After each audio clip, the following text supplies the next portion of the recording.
All right, hello again. This is Jeff Scott of Blackhawk Technical College. We've been going over the textbook for Sam's Teach Yourself Bootstrap in 24 Hours. The class is 152, 158, Advanced Website Development for the fall 2016 semester. We're up to Chapter 11, as I mentioned, styling and using buttons and button groups. We have 4 different objectives here. We'll learn how to style buttons in Bootstrap, how to resize and color buttons, how to create a button group, and how to style buttons with color, size, and display. And Bootstrap, as mentioned, makes it easy to add and modify buttons on web pages. So in this hour, we create basic buttons and adjust how they look on the page. All right, so as mentioned here on the figure on the bottom of page 167, a button basically when you set it up looks pretty much the way you'd expect it to look. It's plain. I guess you could say that it's a little nicer than buttons in some other languages in that it has rounded corners. It has generally a white background, but since it's got the gray border around it, a thin gray border, you can differentiate it from the background. And it has black text. Notice as it says there too, when you mouse over a button, it turns light gray. And when they are actively clicked, Bootstrap adds an inset gray shadow on the button. To add a button onto the page, here's the key thing. You must use the class btn. All right. And then if you want to create a default button, you add btn default. So let's take a look at the example that they have right here. All right. But before we do, as always, let's jump back into our code that we've been using.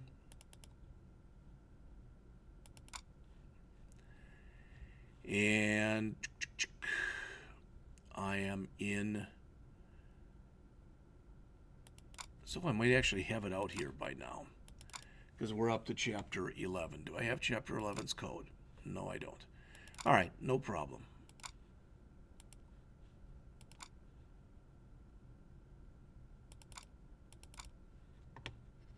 Let's grab something that we've done recently, and that looks like it'll be form example 2 here.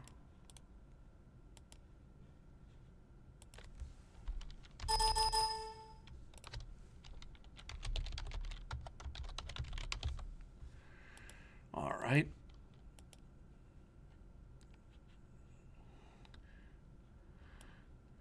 So this will be Bootstrap button example 1. Get rid of all this. We're not working with forms anymore, so we can get rid of all that, which is going to basically get rid of virtually just about everything in our body here. Let me bring that back for a second. I'm looking here, and it looks like in the past examples, I never put in a beginning body tag. Shame on me.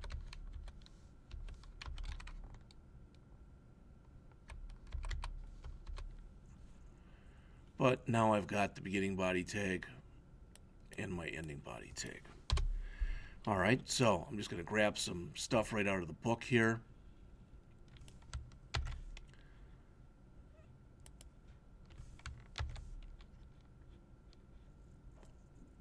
So what do we have here? We've got a button default class that we're going to call link. Oops. Oh, that's a class we're calling button default. There's our first button. And actually, it looks like we're going to have 4 buttons, just to show you the different ways that we can create buttons in here. All right. So we can create a hyperlink that looks like a button. We can create a default button. We can create a regular button. And we can create a submit button. So if I save all this and run it, there it is. As mentioned previously, when we take our mouse and put it over it, you can see the gray highlighting that takes place there. That's the code again that's shown on the middle of page 168 and the results on the bottom of page 168.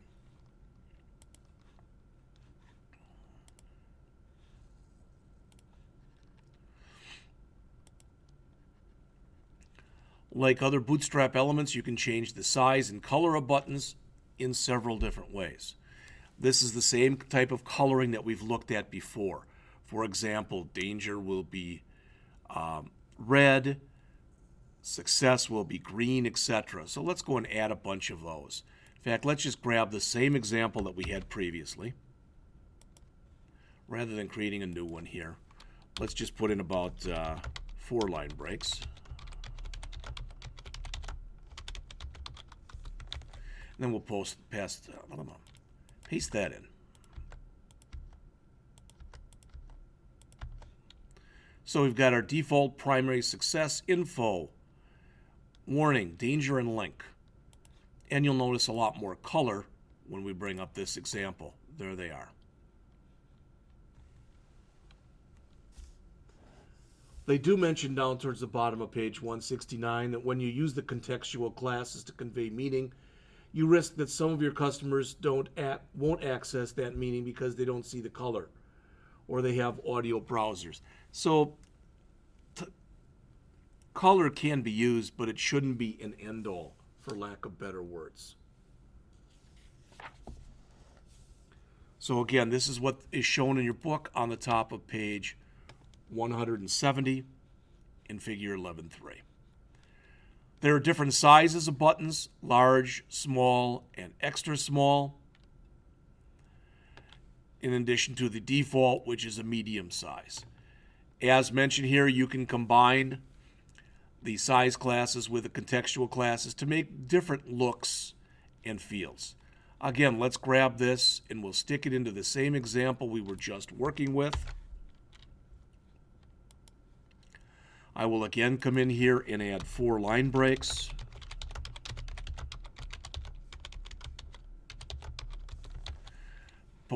Paste that in, I should say.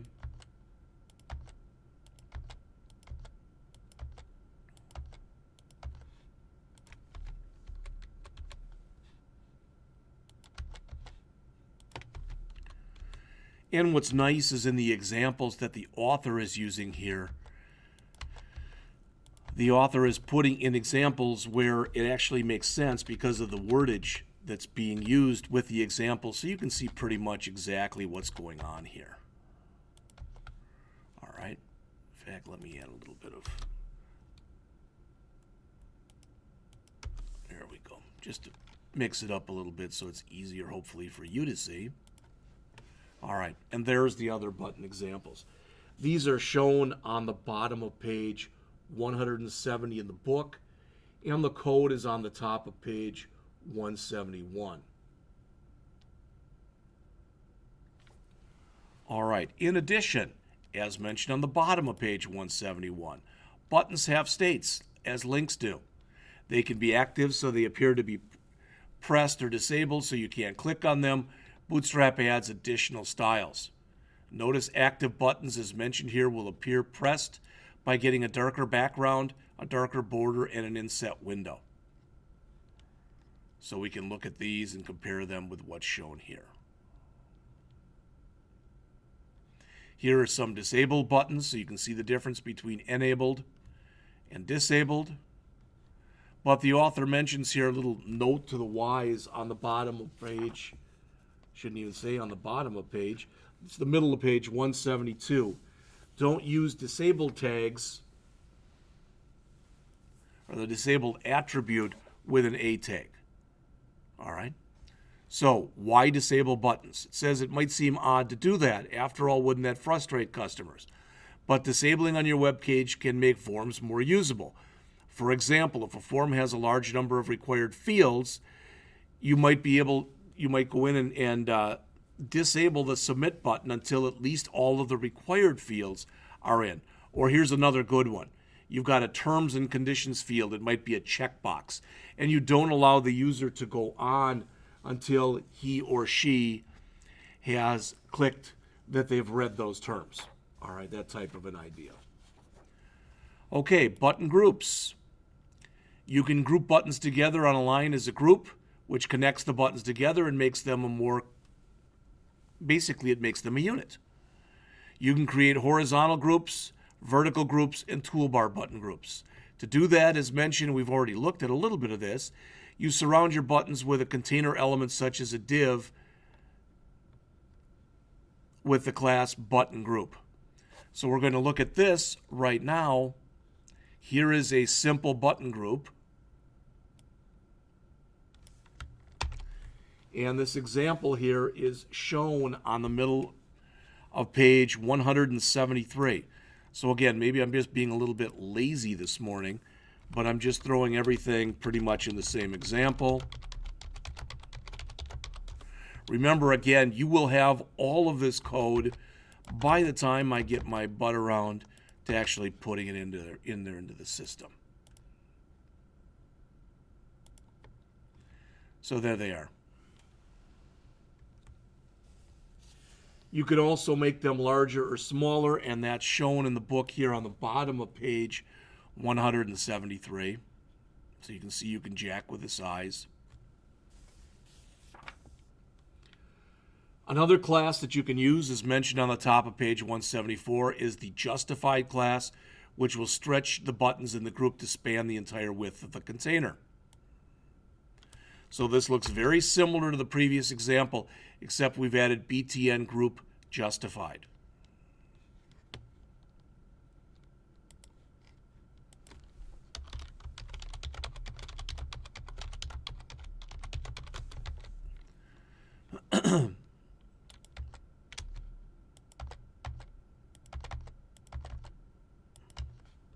And that's right in here. So again, it should say fast, slow, and stop as the previous one did, but you should see that it's stretched out to cover the entire width. And again, as you've seen before, these are responsive.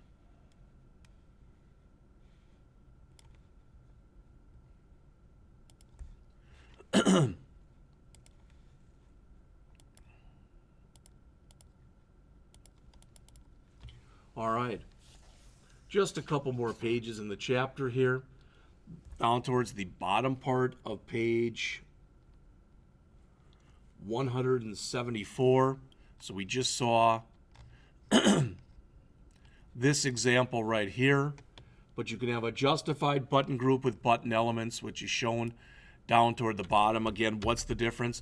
These are shown in a vertical orientation versus the horizontal orientation that we'd been looking at previously.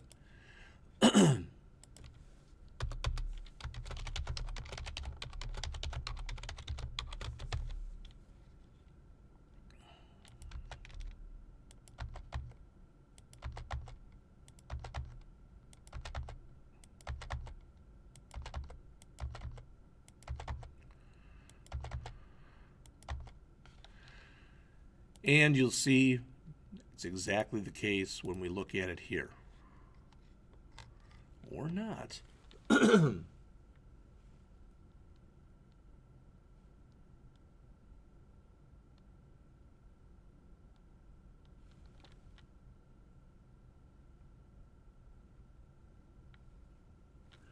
I guess what we needed to do in order to do that was to come in and say, instead of button group justified, we would have said here button group vertical.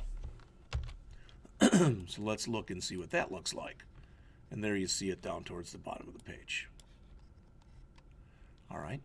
What I'll need to do, I think, is to take a bunch of the stuff that we put in here at the beginning and let's comment that out so it's easier to see the stuff that we've been doing toward the end here. All right. So we'll stop back after our fast and slow, etc. And there's our vertical group. All right, just a couple more things. We'll finish up the chapter. So again, the vertical button groups are shown on page 175. Button toolbars are shown on pages 175 and 176. As mentioned, you make toolbars by combining multiple button groups. So here is an example. See that right here. Bring that one up here. Again, I think what I'll do is pretty much just knock the rest of this out of here hit enter a few times to give me some white space, paste that in, and we'll go from here.